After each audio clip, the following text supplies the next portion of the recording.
द्वितीय नंबर की मोक्षदा एकादशी। श्री युधिष्ठिर ने कहा कि हे भगवान, आप तीन लोकों के स्वामी, सबको सुख देने वाले, जगत के पति हैं। मैं आपको नमस्कार करता हूँ।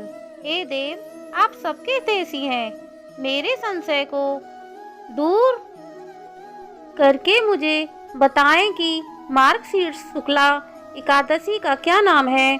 उस दिन कौन से देवता की पूजा की जाती है, उसकी विधि क्या है। यह सुनकर भक्त वत्सल श्री कृष्ण जी कहने लगे, हे धर्मराज, तुमने बहुत ही उत्तम प्रश्न किया है। इसके सुनने से तुम्हारा यह संसार में फैलेगा।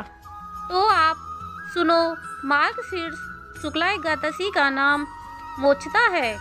उस दिन दामोदर भगवान की धूप निवेद आदि से भक्ति पूर्वक पूजा करनी चाहिए। मैं एक पुराणों की कथा तुमसे कहता हूँ। इस एकादशी के व्रत के प्रभाव से नरक में गए हुए माता पिता पुत्र आदि को स्वर्ग की प्राप्ति होती है।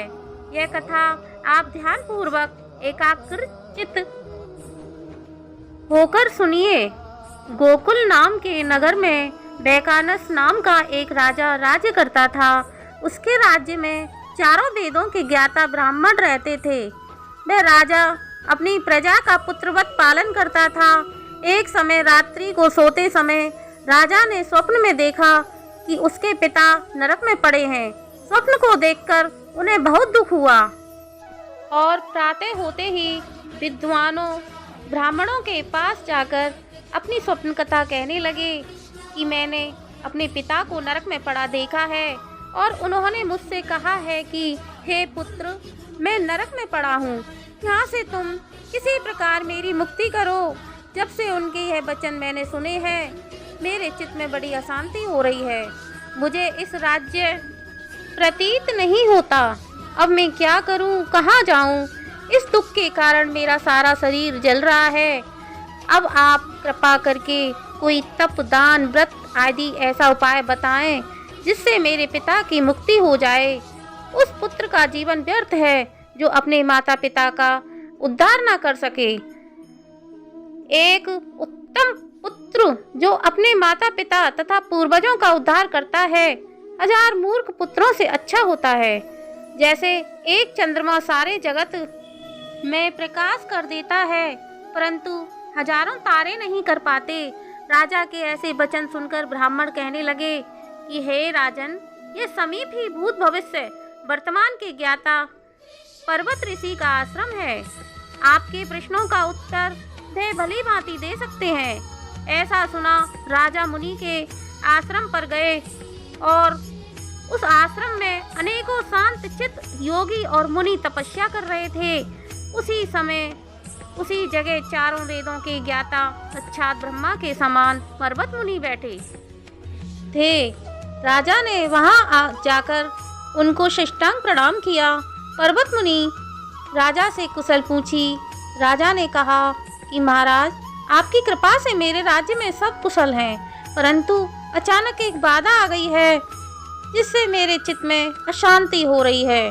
ऐसा सुनकर पर्वत मुनि ने एक क्षण के लिए अपनी आंखें बंद की और भूत को विचारने लगे। बोले कि राजन, मैंने योग से तुम्हारे पिता के सब कुकर्मों को जान लिया है। उनके पूर्व जन्म में कामातुर होकर एक पत्नी को रति दी, परंतु सौतन के कहने पर दूसरी पत्नी को ऋतुदान मांगने पर भी नहीं दिया। उसी पाप कर्म के फल से तुम्हारे पिता को नरक में जाना पड़ा।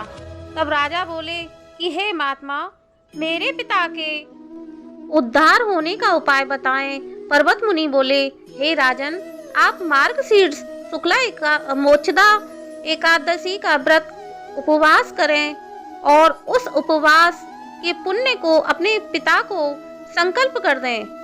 एकादशी के पुण्य के प्रभाव से अवश्य आपके पिता की मुक्ति होगी। मुनि के वचनों को सुनकर राजा अपने महल में आया और कुटुंब सहित इस मोक्षदा एकादशी का व्रत किया। उसके व्रत के पुण्य को राजा ने अपने पिता को अर्पण कर दिया।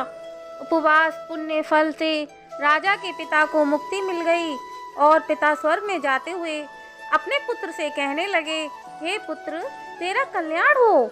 यह कहकर राजा के पिता स्वर्ग को चले गए। मार्गशीर्ष मास के शुक्ल पक्ष की मोक्षदा एकादशी का जो व्यक्ति व्रत करते हैं उनके समस्त पाप नष्ट हो जाते हैं और अंत में स्वर्ग लोक को पाते हैं। इस व्रत से बढ़कर मोक्ष देने वाला और कोई व्रत नहीं है। इस कथा को पढ़ने या श्रवण करने से, सुनने से यज्ञ का फल मिलता है।